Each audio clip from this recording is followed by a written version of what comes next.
ನಮಸ್ಕಾರ. ಸಿರಿಗಂಧ ಪರಿವಾರದ ಪರವಾಗಿ ನಿಮ್ಮೆಲ್ಲರಿಗೂ ಸುಸ್ವಾಗತ.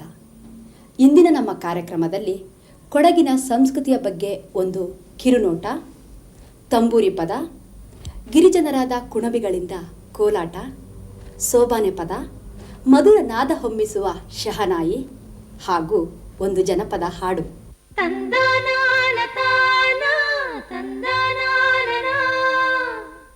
ನಡೆದು ನೋಡು ಕೊಡಗಿನ ಚೆಲುವು ಎಂಬ ನುಡಿ ನಾಣ್ಣುಡಿಯಾಗಿದೆ. ಕೊಡಗು ಅಚ್ಚ ಜನಪದ ಕಲೆಗೂ ವೈವಿಧ್ಯ ಸಂಸ್ಕೃತಿಗೆ ಹೆಸರಾದಂತೆ ಪದ್ಧತಿಬದ್ಧ ನ್ಯಾಯ ತೀರ್ಮಾನಕ್ಕೂ ಸಮೂಹ ಕೌಟುಂಬಿಕ ವ್ಯವಸ್ಥೆಗೂ ತವರು ಮನೆಯಾಗಿತ್ತು. ಇಂತಹ ವೈಶಿಷ್ಟ್ಯಪೂರ್ಣ ಸಂಸ್ಕೃತಿಯನ್ನು ನೋಡಲು ನಾವೀಗ ಕೊಡಗಿಗೆ ಹೋಗೋಣ. ಕಾವೇರಿ ಕೊಡಗು ನಾಡಿನ ಬೆಡಗಿನ ಕುವರಿ, ಜುಳು ಜುಳು ನಾದದ ಜೋಗುಳ ಹಾಡಿ ಕೊಡಗಿನ ಕೂಸನ್ನು ಹಸಿರು ತೊಟ್ಟಿಲಲ್ಲಿರಿಸಿ ತೂಗಿದ ಮಹಾತಾಯಿ. ಕಾವೇರಿ ಕೊಡಗಿನ ಜೀವನಾಡಿ. ಕೊಡವರು ತಮ್ಮನ್ನು ಕಾವೇರಿಯ ಮಕ್ಕಳೆಂದೇ ಕರೆದುಕೊಳ್ಳುತ್ತಾರೆ. ಕಾವೇರಿ ಕನ್ನಡ ನಾಡಿನ ಹಸಿವು ಬಾಯಾರಿಕೆಗಳನ್ನು ತಣಿಸುವ ಅನ್ನಪೂರ್ಣೆ. ಕೊಡವರು ತಮ್ಮ ಬದುಕಿನ ಇತರ ವಿವರಗಳಿಗೆ ಕಾವೇರಿ ಕಥೆಯ ಸಂಬಂಧವನ್ನು ಹೊಂದುತ್ತಾರೆ. ಕವೇರ ಋಷಿಯ ತಪಸ್ಸಿಗೆ ಮೆಚ್ಚಿ ಭೂಮಿಗಿಳಿದು ಬಂದ ದೇವಗನ್ನೆ ಕಾವೇರಿ ಮಹಾದಾರ್ಶನಿಕ ಋಷಿ ಅಗಸ್ತ್ಯರನ್ನು ವಿವಾಹವಾದಳೆಂದು ಕಾವೇರಿ ಪುರಾಣ ಹೇಳುತ್ತದೆ. ಕೂಡು ಮಲೆಗಳ ನಾಡಾದ ಕೊಡಗಿನ ಬೆಡಗನ್ನು ಕಣ್ಣು ತುಂಬಿಕೊಂಡ ರಸಿಕರು ಕೊಡಗಿನ ಹಸಿರು ಸೀಮೆಯನ್ನು ತೆಂಕಣ ಭಾರತದ ಕಾಶ್ಮೀರವೆಂದೇ ಕರೆಯುತ್ತಾರೆ.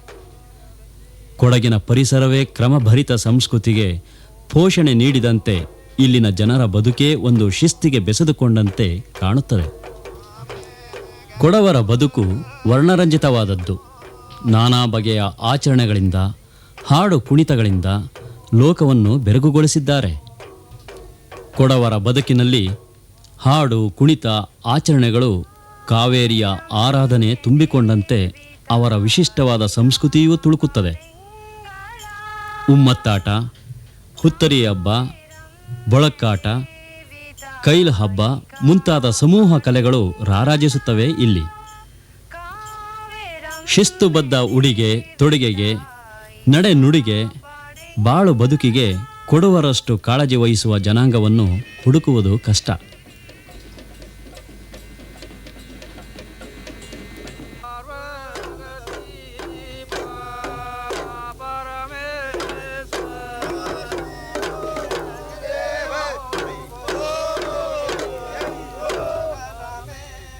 ಕೊಡವರು ಆಚರಿಸುವ ಮಂಗಳ ಕಾರ್ಯ, ವಿವಾಹಗಳಲ್ಲಿಯೂ ಮೋಹಕ ಕಲೆಯೊಂದರ ಹಿನ್ನೆಲೆ ಇರುವುದನ್ನು ಕಾಣುತ್ತೇವೆ.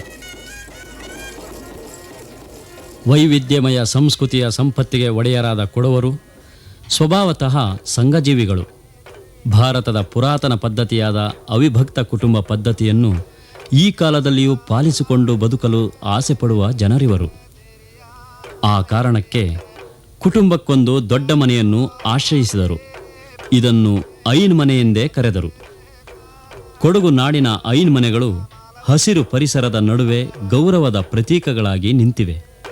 ಗದ್ದೆ ತೋಟಗಳ ನಟ್ಟ ನಡುವೆ ಆಯಕಟ್ಟಿನ ಸ್ಥಳದಲ್ಲಿ ಕಟ್ಟಿದ ಐನ್ ಮನೆಗಳು ಇಂದು ಕೊಡವರ ಕೌಟುಂಬಿಕ ಸದಸ್ಯರೆಲ್ಲರ ಗೌರವಗಳಿಗೆ ಪಾತ್ರವಾಗಿದೆ. ಐನ್ ಮನೆಗಳು ಕುಟುಂಬದ ವಿಭಾಗರಹಿತ ಆಸ್ತಿ.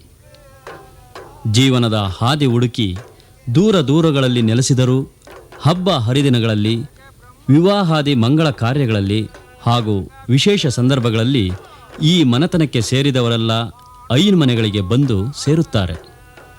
ಪರಸ್ಪರ ಸಹಬಾಳ್ವೆಯ ಸುಖವನ್ನು ಹಂಚಿಕೊಳ್ಳುತ್ತಾರೆ.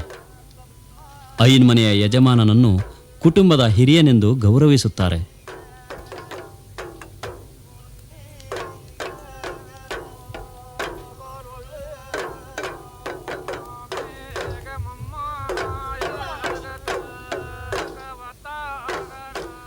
ಐನ್ ಮನೆಯ ಪವಿತ್ರ ಕೊಠಡಿ ಕನ್ನಿಕೊಂಬರ ಎಂಬ ಪೂಜಾಗ್ರಹ.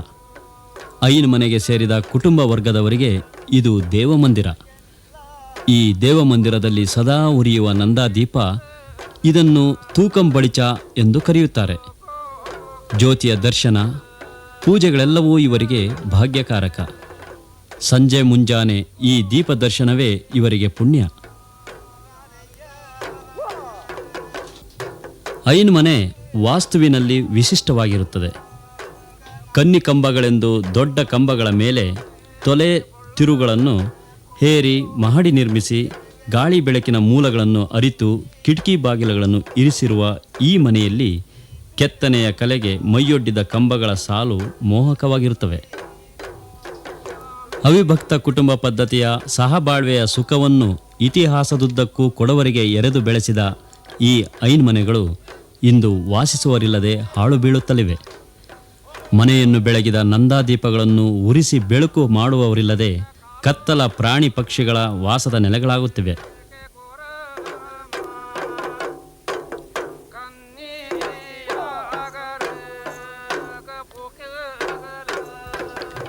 ಕೊಡವರು ಶಿಸ್ತುಬದ್ಧ ಬದುಕಿಗೆ ತಮ್ಮನ್ನು ತಾವೇ ತೊಡಗಿಸಿಕೊಂಡ ಜನ. ಸಾಂಪ್ರದಾಯಿಕ ಉಡುಪಿನಲ್ಲಿ ಕೊಡವರ ನಡುವೆ ಸಮಾನತೆ, ಭಾವೈಕ್ಯತೆ ಒಡೆದು ಮೂಡುತ್ತದೆ.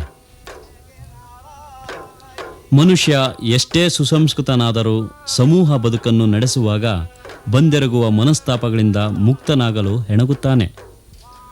ಕೊಡವರು ತಮ್ಮ ಜನಾಂಗದ ಒಳಜಗಳಗಳನ್ನು ಬೆಳೆಯಬಿಡುವುದಿಲ್ಲ. ನ್ಯಾಯದ ಕಟ್ಟೆಗೆ ಬರುವ ಒಬ್ಬೊಬ್ಬ ಕೊಡವನು ನ್ಯಾಯ ದೇವತೆಯ ಆರಾಧನೆಗೆ ಬಂದಂತೆ ತಿಳಿಯುತ್ತಾನೆ. ನ್ಯಾಯ ತಿಳಿದ ಸಮಾಜದ ಗಣ್ಯರಿಗೆ ಇಲ್ಲಿ ನ್ಯಾಯ ದೇವತೆಯ ಸ್ಥಾನಮಾನಗಳು ದೊರಕುತ್ತವೆ. ಮನುಷ್ಯ ನಡುವೆ ಬೆಟ್ಟವಾಗಿ ಬೆಳೆದ ಮನಸ್ತಾಪ ನ್ಯಾಯ ದೇವತೆಯ ನೀತಿಯ ನುಡಿಗಳಿಗೆ ಕರಗಿ ಹೋಗುತ್ತವೆ.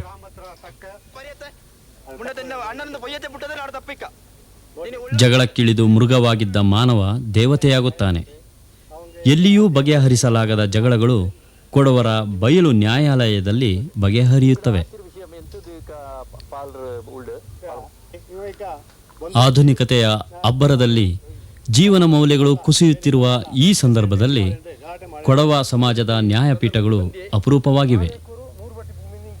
ಒಂದು ಕಾಲದಲ್ಲಿ ಸರ್ವೋನ್ನತ ಸ್ಥಾನದಲ್ಲಿದ್ದ ಈ ನ್ಯಾಯಪೀಠಗಳು ಇಂದು ಮಾಯವಾಗಿವೆ. ಒಬ್ಬ ಜಾಸ್ತಿ ಇರ್ತಾನೆ, ಒಬ್ಬ ನ್ಯಾಯ ಕಾಂಬಳಿ ನಾಳೆ ನಾನು ತಮ್ಮನೆ ನಾಳೆ ಬೋಂಡು ಸಮಾನ ಅವಂಗೆಲ್ಲ ನಾನು ಕೊಟ್ಟು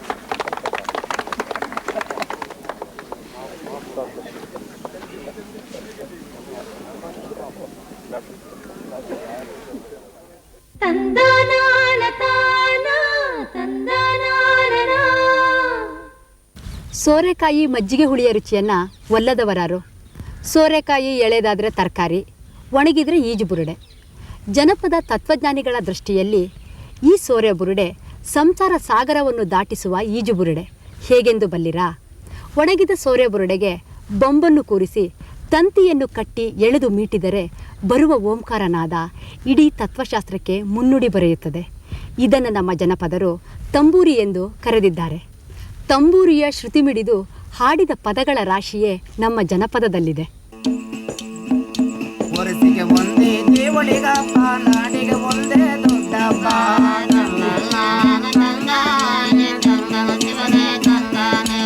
ಏನು ಹೋಗಿದ ನನ್ನ ಕನ್ನಡ ನಿನ್ನ ತಂಗಿಯನ್ನೇ ಕರ್ತಾರೋ.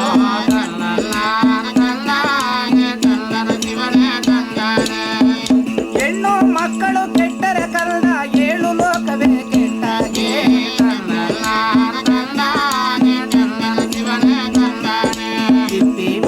ಸೊಪ್ಪು ತಿಂದರು ತವರು ಮಾನೆ ಗಸೆ ಕಾಣೋ.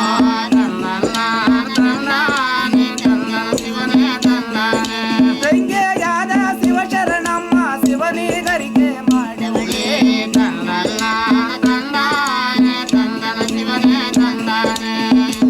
ಏವತ್ತ 3 ದಿವಸಕ್ಕೆ ನಮ್ಮಣ್ಣನಾದರೆ ಬಂದಾರೆ.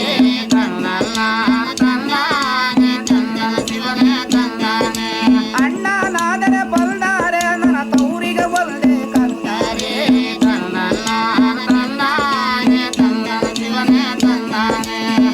ಜೋಡೋ ಗಾಯ ಬಡಿಸೇನೋ, ನಾನು ಜೋಡಲ್ದಾರತಿ ಮಡಿಸೇನೋ.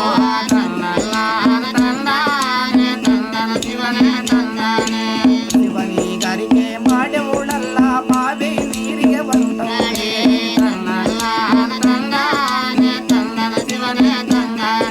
ತವರು ದಾರಿ ನೋಡಿಯಾಗ ಕಣ್ಣೀರೊಂದಿಗೆ ಹಬ್ಬುವಾಗ.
ಶ್ರಮವನ್ನು ತಣಿಸುವ ಜನಪದ ಗೀತೆಗಳು ನಮ್ಮ ಗ್ರಾಮೀಣರ ಭಾವುಕ ಆಸ್ತಿಗಳು. ದುಡಿಮೆಯ ಸಮಯದಲ್ಲಿ ಹೊರಹೊಮ್ಮುವ ಒಂದು ಸೋಬಾನೆ ಪದವನ್ನು ಈಗ ನಾವು ಕೇಳೋಣ. ಅಣ್ಣನ ಮಾನಿಗೆ ಎಣ್ಣಿಗೆ ನಾನೋದೆ, ಅಣ್ಣನ ಮಾನಿಗೆ ಎಣ್ಣಿಗೆ ನಾನೋದೆ. ಬಣ್ಣದ ಕಂಬ ಮರಿಯಾಗಿ ಮರಿಯಾಗಿ ಹೊಸ ಮುತ್ತಿನಾರ ಮನೆ ಒಳಗೆ ನಾನು, ಹೊಸ ಮುತ್ತಿನಾರ ಮನೆ ಒಳಗೆ ನಾನು, ಹೊಸ ಮುತ್ತಿನಾರ ಮನೆ ಒಳಗೆ ನಾನು, ಹೊಸ ಮುತ್ತಿನಾರ ಮನೆ ಒಳಗೆ ನಾನು. ಬಣ್ಣವಾದ ಕಂಬ ಮರಿಯಗತ್ತಿಗೂ ಬಾಲೆ, ಬಣ್ಣವಾದ ಕಂಬ ಮರಿಯಗತ್ತಿಗೂ ಬಾಲೆ. ಎಣ್ಣೆ ತಿರಿವಾಳೆ ಪುರುಷಗೆ ಪುರುಷಗೆ ಹೊಸ ಮುತ್ತಿನಾರ ಮನೆ ಒಳಗೆ ನಾನು, ಹೊಸ ಮುತ್ತಿನಾರ ಮನೆ ಒಳಗೆ ನಾನು. ಬಣ್ಣವಾದ ಕಂಬ ಮರಿಯಗತ್ತಿಗೂ ಬಾಲೆ, ಬಣ್ಣವಾದ ಕಂಬ ಮರಿಯಗತ್ತಿಗೂ ಬಾಲೆ. ಎಣ್ಣೆ ತಿರುವಾಳೆ ಪುರುಷಗೆ ಪುರುಷಗೆ ಹೊಸ ಮುತ್ತಿನಾರ ಮನೆ ಒಳಗೆ ನಾನು, ಹೊಸ ಮುತ್ತಿನಾರ ಮನೆ ಒಳಗೆ ನಾನು. ಬಣ್ಣೆನ ತೀರವಾಕೆ ಅನ್ನಿಗರು ಬಂದಿಲ್ಲ, ಬಣ್ಣೆನ ತೀರವಾಕೆ ಅನ್ನಿಗರು ಬಂದಿಲ್ಲ. ಗಂಡನ ಕಿರಿ ತಂಗಿ ಹೊಸ ಮುತ್ತಿನಾರ ಮನೆ ಒಳಗೆ ನಾನು, ಹೊಸ ಮುತ್ತಿನಾರ ಮನೆ ಒಳಗೆ ನಾನು. ನೀನೇನ ಗಂಡನ ಕಿರಿ ತಂಗಿ ಬಂದೈದೀನಿ, ನೀನೇನ ಗಂಡನ ಕಿರಿ ತಂಗಿ ಬಂದೈದೀನಿ. ಮನೆ ಮಗಳ ಕೊಡು ಬಾರೆ ಹೊಸ ಮುತ್ತಿನಾರ ಮನೆ ಒಳಗೆ ನಾನು, ಹೊಸ ಮುತ್ತಿನಾರ ಮನೆ ಒಳಗೆ ನಾನು. ಮಗಳನ್ನ ಕೊಡುವಕ್ಕೆ ನಾನಿಚ್ಚೆನಾದೋನೆ, ಮಗಳನ್ನ ಕೊಡುವಕ್ಕೆ ನಾನಿಚ್ಚೆನಾದೋನೆ. ನಿಲಿ ಬಂದರು ನಾ ಬೆಸಗಳೇ ಬೆಸಗಳೇ ಹೊಸ ಮುತ್ತಿನಾರ ಮನೆ ಒಳಗೆ ನಾನು, ಹೊಸ ಮುತ್ತಿನಾರ ಮನೆ ಒಳಗೆ ನಾನು.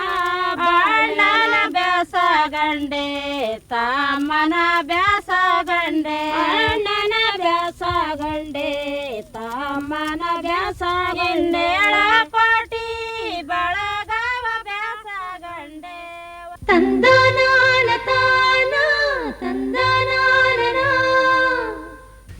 ಪ್ರೇಕ್ಷಕ ಬಂಧುಗಳೇ, ಮಧುರ ನಾದದ ಇಂಪು ಎಲ್ಲಿ ಹುಟ್ಟುತ್ತದೆ, ಹೇಗೆ ಹುಟ್ಟುತ್ತದೆ ಎಂಬುದರ ಬಗ್ಗೆ ನೀವೆಂದಾದರೂ ಯೋಚಿಸಿದ್ದೀರಾ? ಒಂದು ಸಂಗತಿಯ ಪ್ರಕಾರ ದಟ್ಟ ಕಾಡಿನಲ್ಲಿ ದುಂಬಿ ಕೊರೆದ ಬಿದಿರಿನ ರಂಧ್ರಕ್ಕೆ ಎಳೆಯ ಸುಳಿಗಾಳಿ ಸಿಲುಕಿ ಕೊಳಲಿನ ನಾದ ಹುಟ್ಟಿತಂತೆ. ಇದೇ ವೇಣುಕವಾಯಿತು, ವಾಲಗದ ಸೃಷ್ಟಿಗೆ ಕಾರಣವಾಯಿತು. ವಾಲಗದ ಪುಟ್ಟ ಪ್ರತಿಕೃತಿಯಂತಿರುವ ಸನಾದಿ, ಇದನ್ನು ಉತ್ತರ ಕರ್ನಾಟಕದ ಕಡೆ ಸುಂದರಿ, ಶಹನಾಯಿ ಎಂದೆಲ್ಲ ನಾನಾ ಹೆಸರುಗಳಿಂದ ಕರೆಯುತ್ತಾರೆ.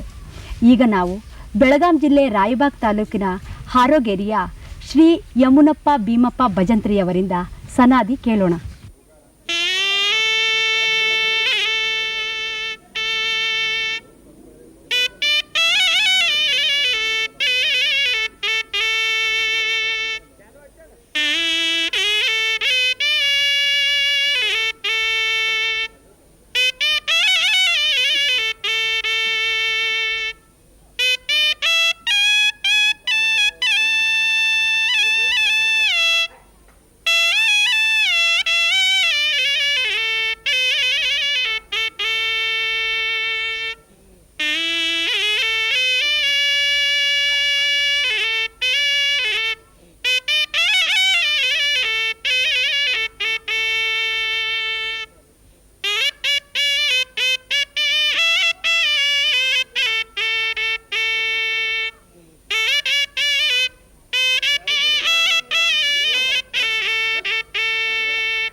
ಕನ್ಯೆಯನ್ನ ಮದುವೆಗೆ ಒಪ್ಪಿಸುವ ಸಂದರ್ಭ ಬಹಳ ಚೇತೋಹರಿಯಾದದ್ದು.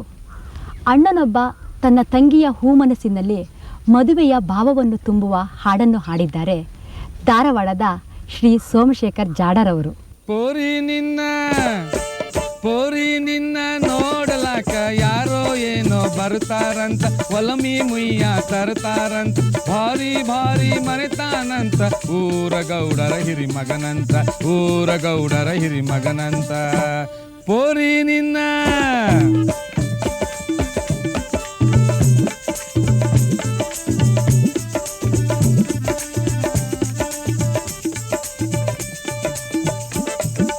ನೂರು ಕೂರಿಗೆ ಹೊಲ ನೆಲವಂತ, 6 ಗಾಲಿ ಎಲಿತ್ವಾಟಂತ, ಊರಿಗೆತ್ತರ ಮನಿ ಮಹಲಂತ, ಬೇಡಿದ್ದೆಲ್ಲ ಕೊಡ್ತಾರಂತ.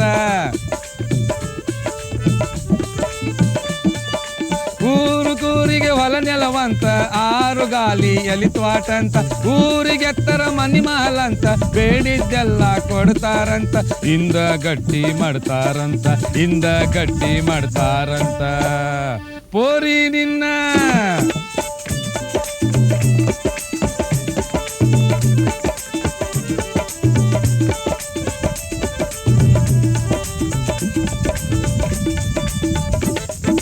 ಕಾಮನಾಂಗ ರೂಪವಂತ, ಭೀಮನಾಂಗ ಬಂಟರಂತ, ನೀನು ಆತನ ನೋಡಿದಿಯಂತ, ಅವನು ನಿನ್ನ ನೋಡ್ಯಾನಂತ. ಕಾಮನಾಂಗ ರೂಪವಂತ, ಭೀಮನಾಂಗ ಬಂಟನಂತ, ನೀನು ಆತನ ನೋಡಿದಿಯಂತ, ಅವನು ನಿನ್ನ ನೋಡ್ಯಾನಂತ. ಇಂದ ಗಟ್ಟಿ ಮಾಡ್ತಾರಂತ ಪೋರಿ ನಿನ್ನ.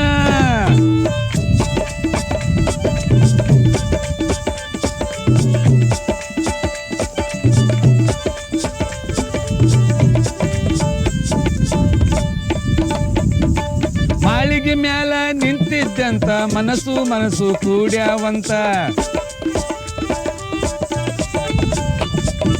ಇನ್ನ ತನಕ ಒಳಗಿನ ಮಾತ ಯಾರಿಗೂ ನೀನು ಹೇಳಿಲ್ಲಂತ. ಮಾಳಿಗೆ ಮ್ಯಾಲ ನಿಂತಿದ್ದಂತ, ಮನಸ್ಸು ಕೂಡ್ಯಾವಂತ, ಇನ್ನ ತನಕ ಒಳಗಿನ ಮಾತ ಯಾರಿಗೂ ನೀನು ಹೇಳಿಲ್ಲಂತ. ಈಗಾದರೂ ಚೆಲ್ಲ ಮುತ್ತ ಪೋರಿ ನಿನ್ನ ನೋಡಲಾಕ ಯಾರೋ ಏನೋ ಬರ್ತಾರಂತ, ಒಲಮಿ ಮುಯ್ಯ ತರ್ತಾರಂತ, ಭಾರಿ ಭಾರಿ ಮರೆತಾನಂತ, ಊರ ಗೌಡರ ಹಿರಿ ಮಗನಂತ.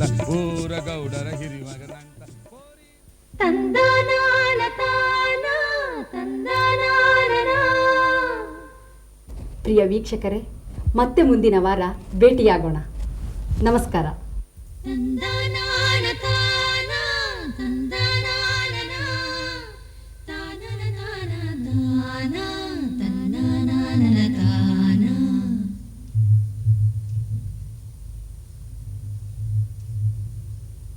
ಕರುನಾಡ ಮೂಡಲಲಿ ಬೆಳ್ಳಿರಾಯರು ಬೆಳಗಿ, ಬಣ್ಣದ ನವಿಲು ಕುಣಿದಾವು.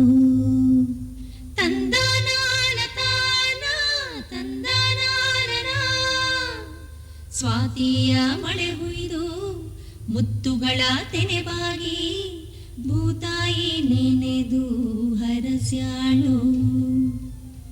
ಮಾವು ಮಲ್ಲಿಗೆಯೊಳಗೆ ಸುಳಿದಾಡಿ ಎಳೆಗಾಳಿ, ಕೋಗಿಲೆ ಕುಹು ಎಂದು ಸರವಿಕ್ಕಿತೋ.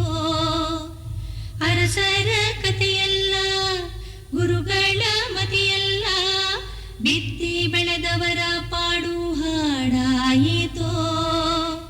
ವೇದವ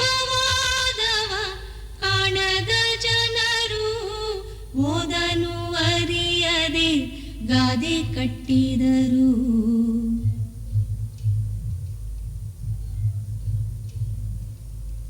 ಮಣ್ಣಲ್ಲಿ ಮಣ್ಣಾಗಿ ಕಂಪು ದಿಕ್ಕಿಗೆ ತುಂಬಿ, ಜಗಕ್ಕೆಲ್ಲ ಸೂಸ್ಯಾರೋ ಸಿರಿಗಂಧ. ಜಗಕ್ಕೆಲ್ಲ ಸೂಸ್ಯಾರೋ ಸಿರಿಗಂಧ